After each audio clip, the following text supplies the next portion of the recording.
Hello gamers. Tonight on Magehammer's game table, we have Song of Blades and Heroes. Last episode, the Black Blade tribe took the power totem and now is going to continue to launch attacks from here on the nearby villages. A stalwart dwarf fighter, warrior, escaped to the nearby village to tell them what has happened. A hero entered town, the wizard, Hendra, and said, I will come to your aid. She and her companions, along with the dwarf warrior, who survived the initial conflict, have all come to this place of power to take it back and help hamstring the powers of the orcs. So, hopefully you watched the episode before. If you did not, and if this is the first time you watch my channel, I don't really teach people how to play the game. It's just an experience of me playing in my basement, you kind of hanging out and watching, and then hopefully are entertained by that. So, if you didn't see the first episode, I pretty much filled you in with everything that happened. It was a pretty exciting game. It was very back and forth. This game, Song of Blades and Heroes, is a skirmish game. It's the very first skirmish game that I really got into, and it really got me into miniatures gaming. And I've really enjoyed revisiting it here. Originally published in 2007. The revised edition came out in 2013. And it's just a real simple, elegant system. I love the activation system. It's a really good game to play solo because of the activation system, and you'll see that as we go forward here in the game. All right, normally there's a scenario. This scenario is place of power.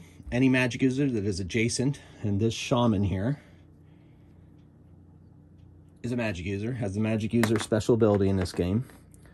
And they, A, cannot run out of spells or magical power, and 2, they get +1 of their quality rolls when casting spells, which you will see in action as this combat continues, I'm sure.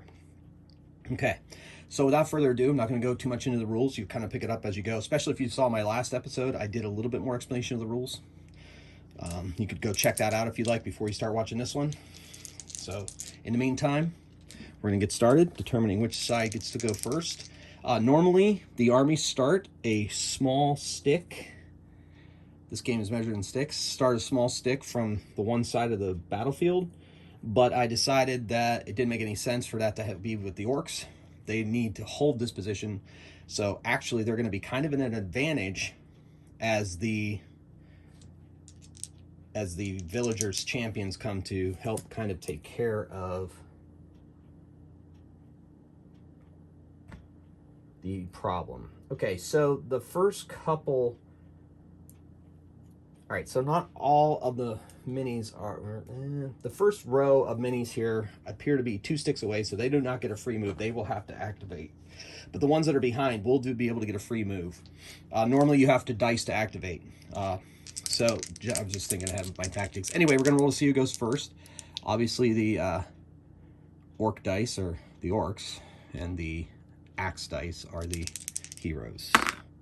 All right, so 3 to 1. The heroes will activate first. All right, so the folks up front are going to take their free moves. Those dwarves, they are definitely ogre hungry, so they're just going to move forward. Oh, no, wait, they'd have to activate, sorry. This fighter, who is a heavy trooper, heavy infantry, he is weighed down by his armor. So, but the dwarves are in his way. So let's just activate the dwarves and get them out there. So I'm going to only roll, you can roll up to 3 dice for an activation. I'm going to roll 2 for the first dwarf. You got 2 activations. Beautiful. He's going to move through that door.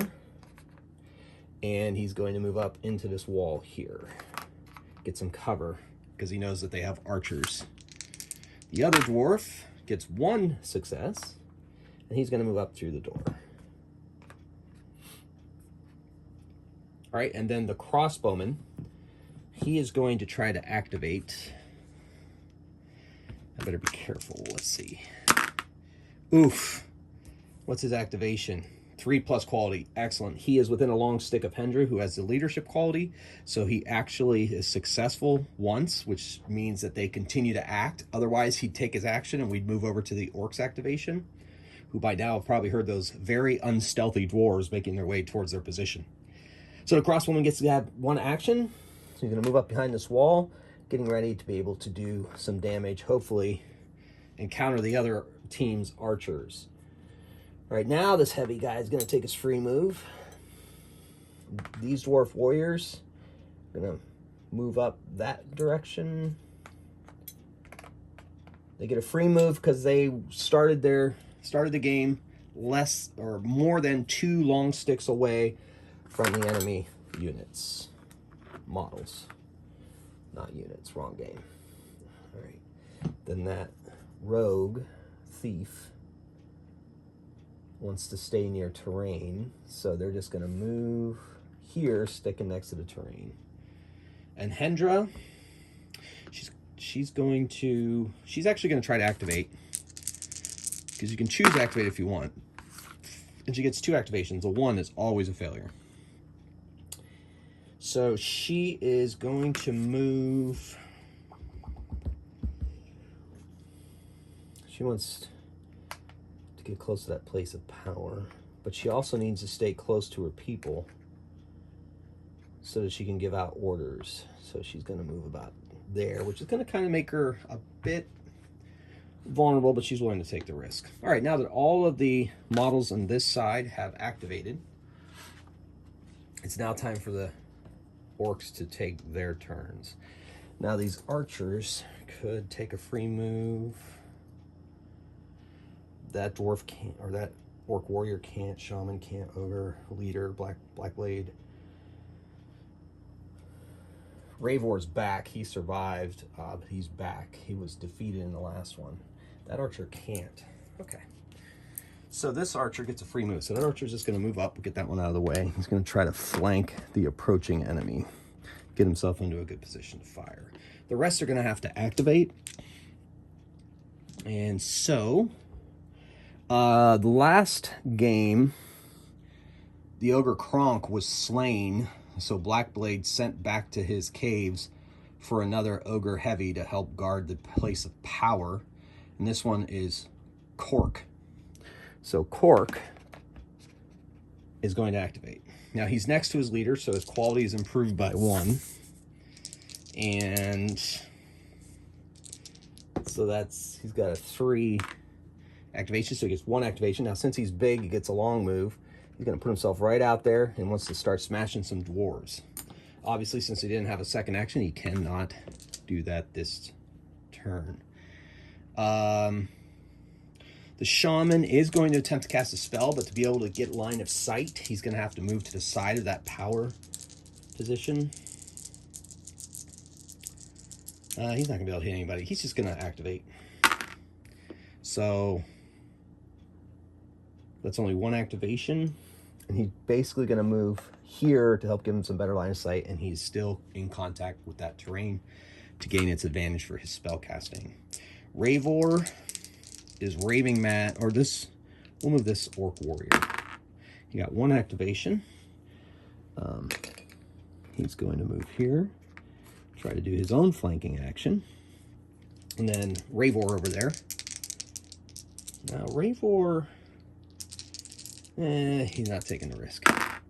Yeah, he got 2 actions because he was in the long stick of Blackblade as leader. So he's going to move here, and he's going to move here, heading for that door over here, trying to greet the enemy, heading for Hendra, their leader.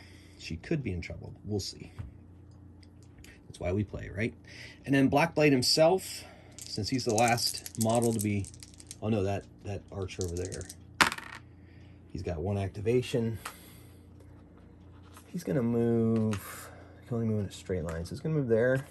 Get ready to shoot. It's going to be him against the crossbowman. He's kind of putting himself out there. May not have been the best tactical move, but he doesn't care. And then finally, Blackblade himself. Let's get up into the fight. 2 activations. He's got to go this way to get around the shaman, and then this way here. Getting ready to support Cork. Okay, all of the models on that side have now activated.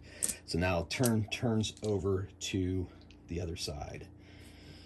Now, we got Kronk there.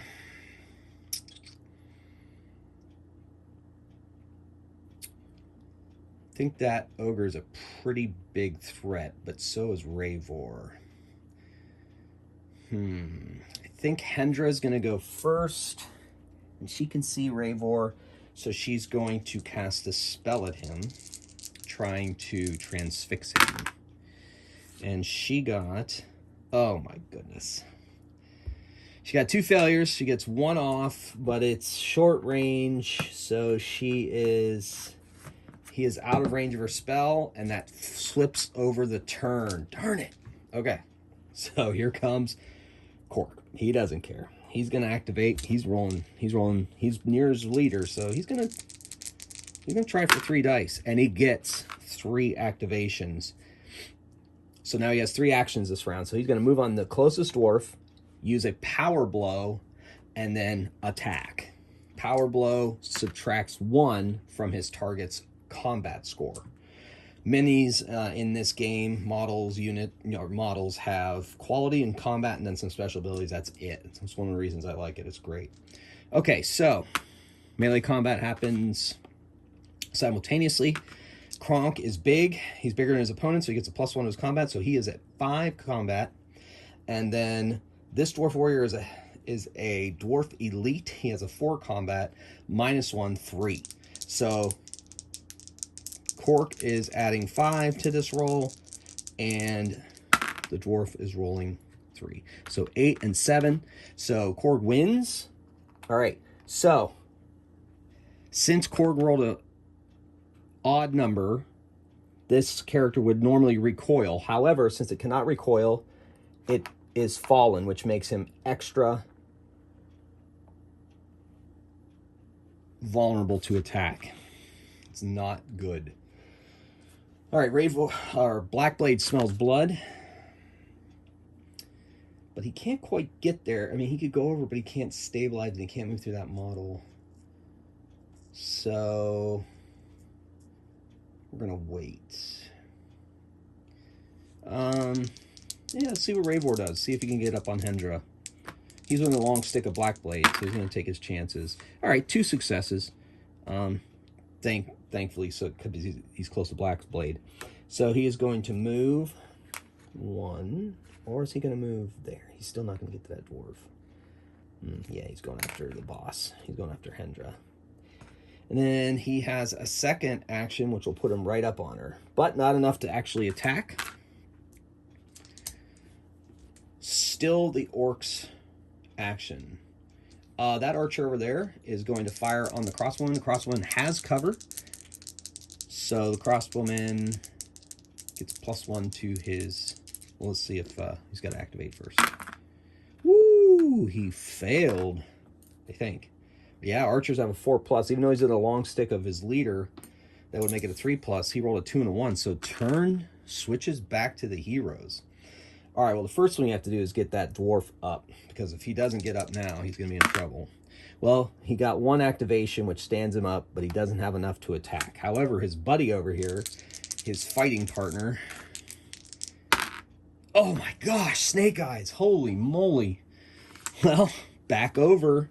So it's too good of an advantage. So Ravor is going to try to attack Hendra, the leader. He is outside his leader's sphere of influence. He's just going to roll 2 dice trying to get... Oh my goodness. Holy moly. Ravor has a 4 quality. He failed both, so nothing happens. He has no actions. And turn moves over. So that dwarf is going to try again to move up. He's going to try to muster his courage and head in there. And all right. So at least he gets 1. He got 1 success, so he's able to move up on... Cork, but he can't attack. So the other dwarf now, we're going to try to activate him, and he gets 1 action now. He was hoping for 2 so he could take a power blow of his own, but unfortunately these dice are not working the way we want them to tonight for either side. So this dwarf does get 1 attack. Since the ogre has in contact with more than 1 opponent, his combat is reduced by 1, but he's big, so it evens out. So he will be adding 4 to his combat, while the dwarf will be adding 4 to his combat. So even up. 8, 6. So that's greater. And since the dwarf rolled an even number, Cork is fallen. Now, this is a great opportunity for this heavy infantry to get in there and maybe finish off the ogre while he's vulnerable. So he's going to take heavy infantry. I don't want to risk it. I'm just going 2. All right, so he does get the 3. He gets 1 action, thank goodness. He has a short stick move. That'll put him there. Because he's fallen, we're going to count that as contact, I guess. It's usually supposed to be base to base, but because of that situation, I'm going to say he's in contact. If he stood up, he'd be base to base. All right, then we got Hendra here. Hendra's going to attempt a spell. No, let's do the crossbowman. Crossbowman's going to take a shot at that other archer. All right, so he gets 1 action, so he's going to take a shot. He wanted to aim, but he wasn't steady enough. So the orc archer's combat is 3. And the crossbowman's combat is 3. And he is within short range, so he has no modifier. So it's 3s and 3s. 8 versus 5. So he hits, and since he rolled an odd number, that piece, that model, recoils at base backward. All right. I want to maneuver. Hendra needs some help there, so we're going to activate those other 2 dwarf warriors. All the action seems to be there. All right. First one's going to activate. Okay, he got, ooh, I hate activating with orc dice, but he got 2 actions, so we're going to do it. He's going after the archer. He wants vengeance. Okay. Then the other dwarf is going to follow his friend. He gets 1 activation. Because he's further than a long stick away from his boss, so he only has a 3+ quality. All right, the rogue over there is going to move into position. Has a 3 quality, so it gets 1. So it's going to move over here to be in contact with that wall, thus keeping him from being shot at by archers, and also he may end up with an ambush attack. So it comes down now to Hendra. Her last action in this turn, she's going to attempt to transfix Ravor, and she does. It's a 3 power spell, and Ravor has to make quality. He failed 1 of them, so he is transfixed. She has paralyzed him, and he cannot act. He is also very vulnerable to attack. Okay, turns to the orcs. Well, got to stand up, Cork, because if they don't, Cork stands up. He gets 1, but he doesn't have enough to activate another. He is now being attacked by 3 opponents, but at least he's not fallen. He's no longer vulnerable, so he's back on his feet. That archer's going to shoot he has to shoot the dwarf because he's the closest model. And he only gets 1 action, so he's going to take a shot.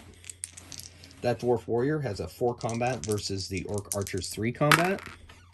So 6 versus 9, so he missed. Oh, wait, no, he hit. You roll an even number, so he knocks the dwarf down. Okay. All right, Black Blade. Now let's get this warrior over here. Let me get the warrior close. The warrior has a 4 quality. So he moves 1, heading over to help Ravor take on Hendra. This archer needs to get into the battle as well. 2 activations, that's good. Through the door. Then up behind his friend, and then hopefully he'll be able to shoot at Hendra when the time comes. All right, so let's move on to the shaman. He can see the crossbowman, but he's outside of long range. He wants to kind of paralyze him, or paralyze one of the ones on Cork. So he's going to do that. Now he's within along of the leader, so that means he ends up with a 4 quality, so 3 quality. He's going to cast a spell. Okay, he got 2 actions. So one of those actions is going to be to move. going to move as far as he can and still stay in contact with the place of power. And it is just... It's just... I'm going to say he's just within range for that dwarf. That dwarf... Oh, no, it's a short range because it's... okay. So, yeah, he's out of range for the transfix spell. So, he could use that action to do something else. So, he's going to kind of move one more time here to take cover and then maybe try to target other people later. But he has to stay in touch with that power, place of power, because it just feeds his power so strongly. All right. Moving on to Blackblade himself. Since he's the last model to be activated on this side, he's going to roll the 3 dice. He's got nothing to lose. And he hits all 3 actions. So, he is going to move here, which I think he does not cross that base, and he just comes into contact with that heavy infantry. He is going to power blow and attack that heavy infantryman. Now, that power blow reduces heavy infantryman's combat by 1, so he's at 3. It also his combat is also reduced by another because he is in contact with another hostile enemy. So his combat is 2 versus Blackblade's 4. 2 versus 4. Blackblade rolls a 6, and so does the heavy infantryman. Yes, so that's a tie. Neither of them go either way. That was great. All right, I don't know. I guess it seems like I'm rooting for the heroes, but I mean, I don't know. There's nothing wrong with the orcs. It's just okay. Anyway, sorry. I like both teams. Okay, so I think that was the last orc to activate. So turns to the Hendra's heroes. Oh no! Oh, I forgot about Raybor. He's gonna try to break out of his transfixion. And is he within long of... Oh, it puts him in long of Blackblade. Good move on my part. So Raybor has a quality of 3. So he got 2 actions. That's just enough to get untransfixed, but not enough to be able to attack immediately. But at least he's not vulnerable. And Hendra can't take him down. All right. So we could take my risk and try to stand up that dwarf over there, but we can't not take advantage of having 3 hostile units on Kronk over there. So we're going to activate this dwarf heavy elite, and he's got 2 actions. Perfect. He's going to do a power blow, and he's going to attack. So he's got a combat of 4. So he's got 4. Then Cork here has a combat of 4 normally, 5 because he's big, minus 2 more because there are additional enemies on him. So that brings it down to 3. So the dwarf is adding 4, Kronk is adding 3. 5, tie, no one affects either of them. The other dwarf's going to do the same thing. He only gets... Ooh, he is within a long stick of Hendra, so he does get 2 actions. Going to do the same thing. So we are at 4 versus 3. 5, 6. So he does win. Knocks him down. So he's still in contact. All right, so now that other human heavy infantry, he can choose which of his opponents he wants to attack. So we're going to activate him. He is definitely going to attack Cork. He gets 2 actions because he's within a long stick of his leader. So he's going to power blow and attack. Now, his attack is at +2 now because Cork is down. So that's 6. So he's going to be adding 6 to his die. And then Cork is at 3. 6 versus 3. Ooh, he's trying. 9, 10. He beats it. Since he's fallen, that's a lethal blow, and Cork is finished by the heavy human infantryman. The big guy has fallen, but it took a lot to get him down. All right, so who are we going to activate next? That thief can't resist attacking Blackblade. He's going to have to make a move over that wall. That's not an issue.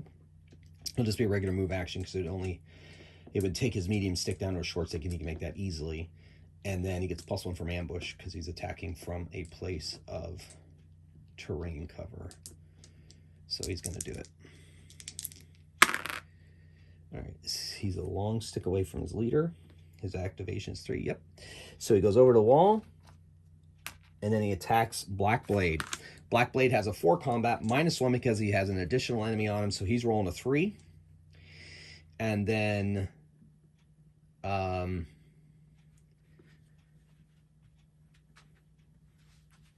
the heavy infantryman, or the thief, has a normal combat of 2, but he gets +1 because he's ambushing. However, Black Blade has tough special ability, which I believe makes him harder to kill. So if he gets a regular kill, or if they get a regular kill on him, then, and if it receives a normal kill result, it reduces his quality by 1. Yeah, so it doesn't quite kill him outright. It just makes him weaker. We'll see what happens. So the thief has a +3 to this, and Black Blade has a +3. So 3 on 3, 5, 6. So he wins. He rolls a odd number because he is recoiling and he is next to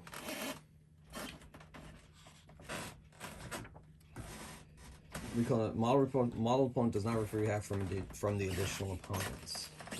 Okay, cool. So he has to recoil back 1 base away.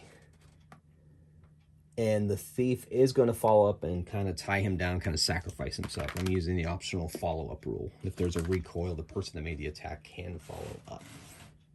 Okay. All right, let's stand up our dwarf warrior over there. No, yeah, I'm taking some risks here. All right, he stands up, and he makes a move on the archer. But he cannot attack. He doesn't have enough actions. Well, I only rolled 2 dice. That dwarf over there is going to try to activate. He gets 1 action because he has a 3+ quality. He's going to use it to move toward there, maybe heading towards the shaman. The crossbowman cannot shoot at the other archer now because he's engaged with a friend. And I can't tell. He can see the shaman, so he's going to try to take a shot at him. All right, so he gets 2 actions, so he's going to aim and attack. The shaman's combat is 2, but the aim reduces it to 1. And the crossbowman is attacking at 3, so 3 to 1. So he got a 5 and a 7. So he beat him. He rolled a, so he knocks him down. So he's down, still in touch with the place of power. Okay, so that brings us to Hendra. She's going to attempt to transfix Ravor again. And she does. Ravor has to make all 3 quality. But his quality is buffed up to a 3. Oh, he failed 2 of them. So he failed 1, so he's transfixed. So he's back to where he was. Okay, all of the models on Hendra's hero's sign have activated. We now switch sides to the orcs.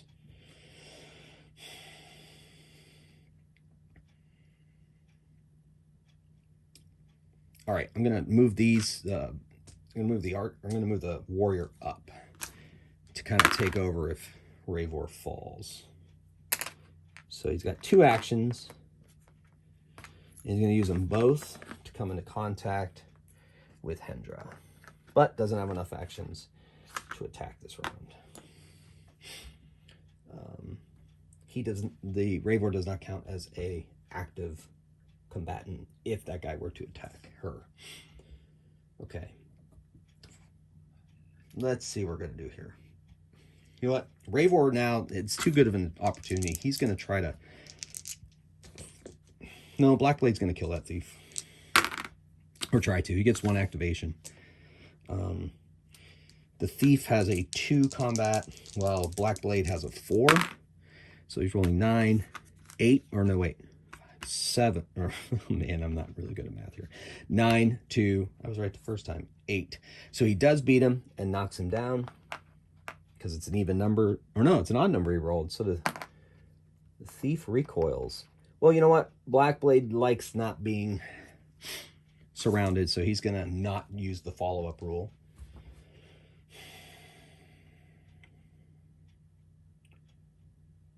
All right. This archer's going to activate and see if he can find a better target. He gets 2 activations. Sweet. So he's going to move once and shoot at this dwarf here. That's the closest model not engaged with friends. So he gets 3 to this attack, and that dwarf warrior gets 4. So he gets an 8, 9, so he missed. Okay. So now it is the shaman's turn. The shaman's going to try to stand up and not cast a spell. Just try to stand up, and he does. And he's going to move here to make it harder and give himself some cover with his other action. So he stands and moves. Okay. Now Ravor is going to try to break free, hopefully get an attack on Hendra. He does, and so it takes 2 to break free of the transfix, and he has 1 action left. He's going to use it to attack her. She has that on him, but doesn't matter because she has a 1 combat to begin with because she's a magic user. And Ravor has a 3 combat, so he's adding 3 to this, and she is adding 1. So he got a 7, she got a 3. That doubles it, and that kills her. So Hendra has fallen. Everybody in the party has to make a morale roll. That dwarf there failed 2. So he's got to move towards the closest side without coming into contact with enemies. That dwarf rolled 1 failure, so he's going to go through this door. It's going to change the entire battlefield. The human heavy infantry, oh my goodness, he failed all 3. He is more than likely going to be off the board, and he is. Then the thief, he gets 2 of 3, so he has to leave. Head to the closest one. That ends up being a short stick over the wall, puts him here. The crossbowman, he failed. He only failed 1, and it's enough to put him off the board. They have to move towards the closest side. That dwarf warrior, not looking good for Hendra's heroes. He failed 1, puts him off the board. Our hero from the last time. No, not another leader. Oh my goodness, he failed twice. So he's going to move away off the board, but before he does, the archer gets a free hack with his dagger. So the archer has a 3 combat, but so does the dwarf warrior. 5. All right, so dwarf warrior is free, but he escapes. The second survivor. Then this, I think that's all of Hendra's heroes left. Woo! So the thief and those 2 dwarf warriors. Well, that is now their turn. All the other models have worked that way. You know, these dwarves. Oh, the dwarves have fearless. I've forgotten. Steadfast. They don't run. So he's going to go back to here. And this one's going to go back to here. Sorry. They have special abilities. The dwarves don't run. These, because they're elite. So they're going to try to get the leader back for what he has done to his leader, Hendra, who he's traveled with for several years. Hopefully she's only wounded and not completely dead, but we'll see after the battle. If there is an after the battle for these guys.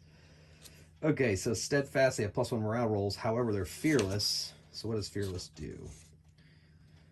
Fearless models are immune to effective gruesome deaths and terror. They make morale roll normally for a lost leader when they're warband and loses more than 50% of his members. Okay, so they did do that. I can't remember what their rolls were. So what I'll do is I'll just say he failed. They each failed 1 instead of this guy failing 2. And he failed 1 and ran there. All right, but they're pulling themselves back together. This one is going to try to get over to Blackblade, and he gets 2 activations. And his second one puts him on the Blackblade. He's hoping that his cousin over there is able to get over here. They're from the same clan, so Hopefully he has the same moxie. And he does. And he's even going to get able to get an attack. So 2 moves to get there and 1 last attack. Blackblade has a 3 combat because he has 1 enemy on him. So he's adding 3, and that other Dwarf Warrior's adding 4. Oh my gosh, 4 and 9, doubled it. However, that is only a regular kill, so that actually only brings Blackblade's toughness down to a 4+. And I believe if it ever gets to 7, that's when he's dead.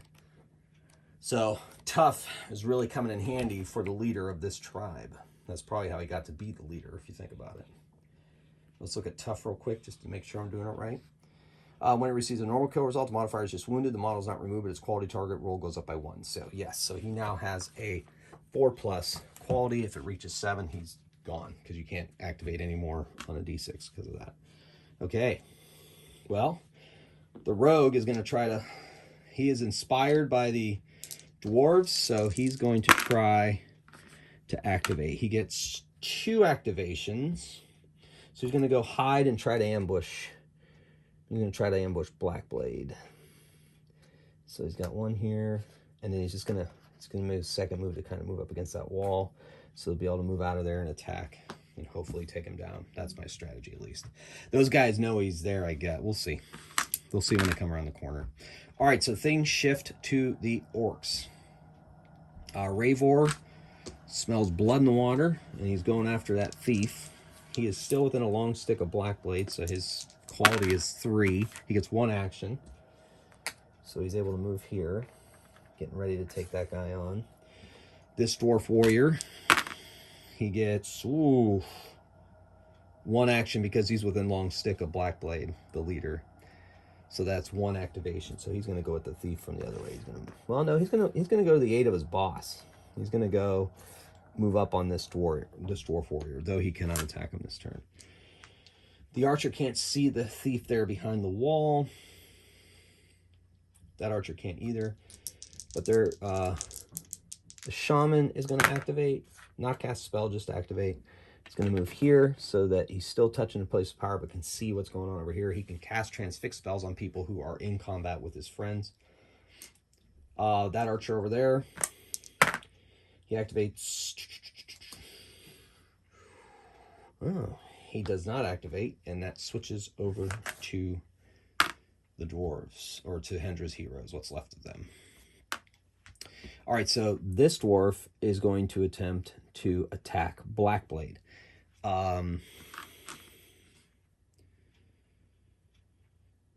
Yeah, okay. Better go 2. Oh, no, that's the ogres. Let's go. Dwarf dice. All right, 2 actions, so he's going to take a power blow and attack. That brings down Blackblade's combat to 2 because he has an enemy on him and a power blow. So he's going to be adding 2. The Dwarf Warrior is going to be adding 4. So he rolls 3, 7. He doubles it again. That wounds him down 2. So he's wounded 2.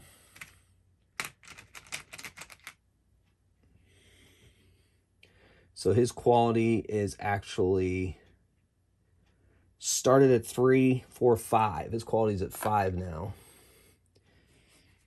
Wasn't enough to kill him. Tough to kill. You go, Blackblade. The other dwarf is now going to activate. He gets 2 attacks. He's also going to power blow. However, his combat is reduced by 1 because this warrior is here helping out his leader.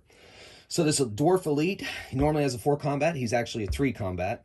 And Blackblade is back to 3 combat.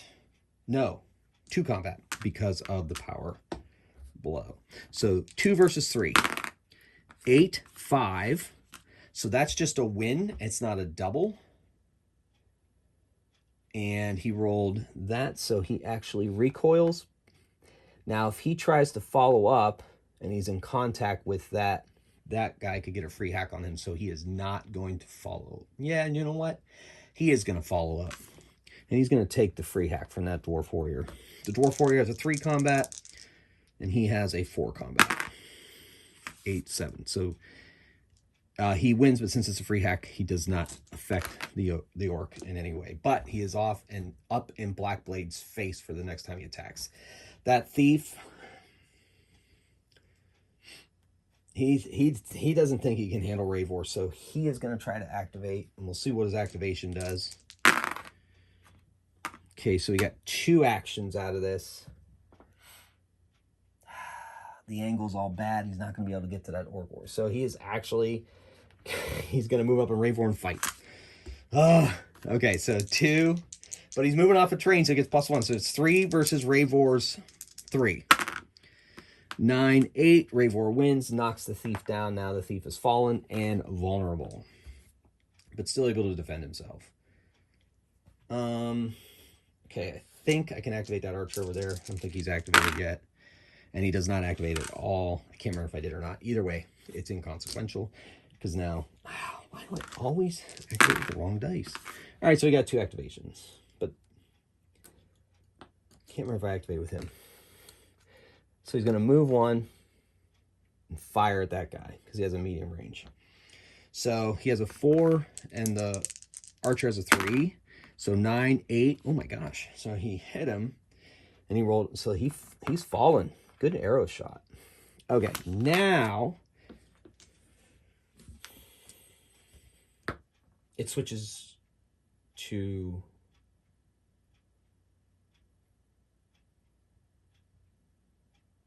the orcs.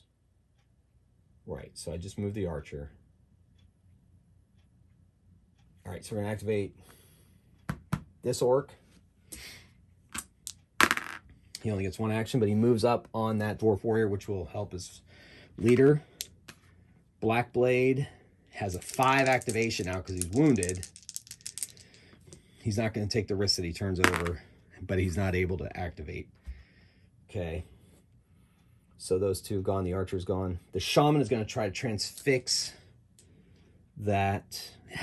That guy should have moved up on him. He's trying to help his leader. I think that makes sense.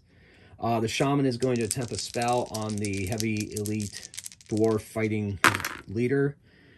And he gets +1 to his roll, his quality for spell rolls.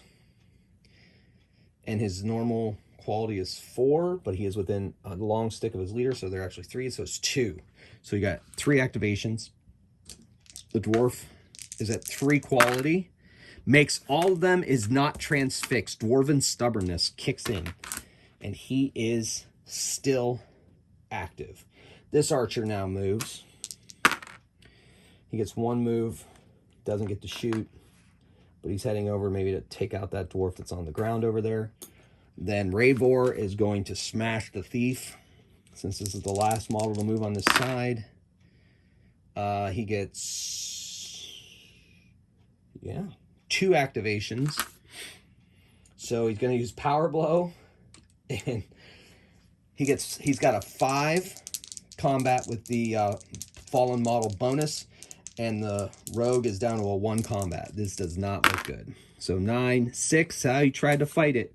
But it's not enough, and the thief is removed and is slaughtered. Well, not slaughtered, but killed. Okay, that's all of the orc side. We go back over to the dwarves. We're going to try to stand this dwarf up.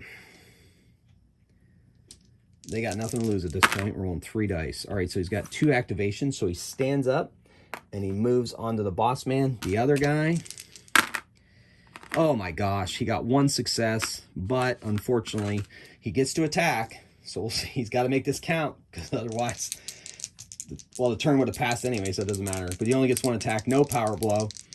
Blackblade is down to a 3 combat. He himself is at a 3 combat. Here we go. 8, 7. So he does win it. He sends him recoiling. He cannot follow up because he is connected to enemy combatant, so he can't pull himself away from that without doing the free hack. But I did that last time. You know, I'm going to do it again. Why not? That warrior is going to take a free hack. Ooh. He's got a 9 and he got a 8, so it was close.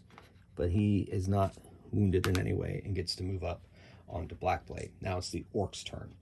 That orc warrior is going to move up on that guy and try to attack him, the dwarf.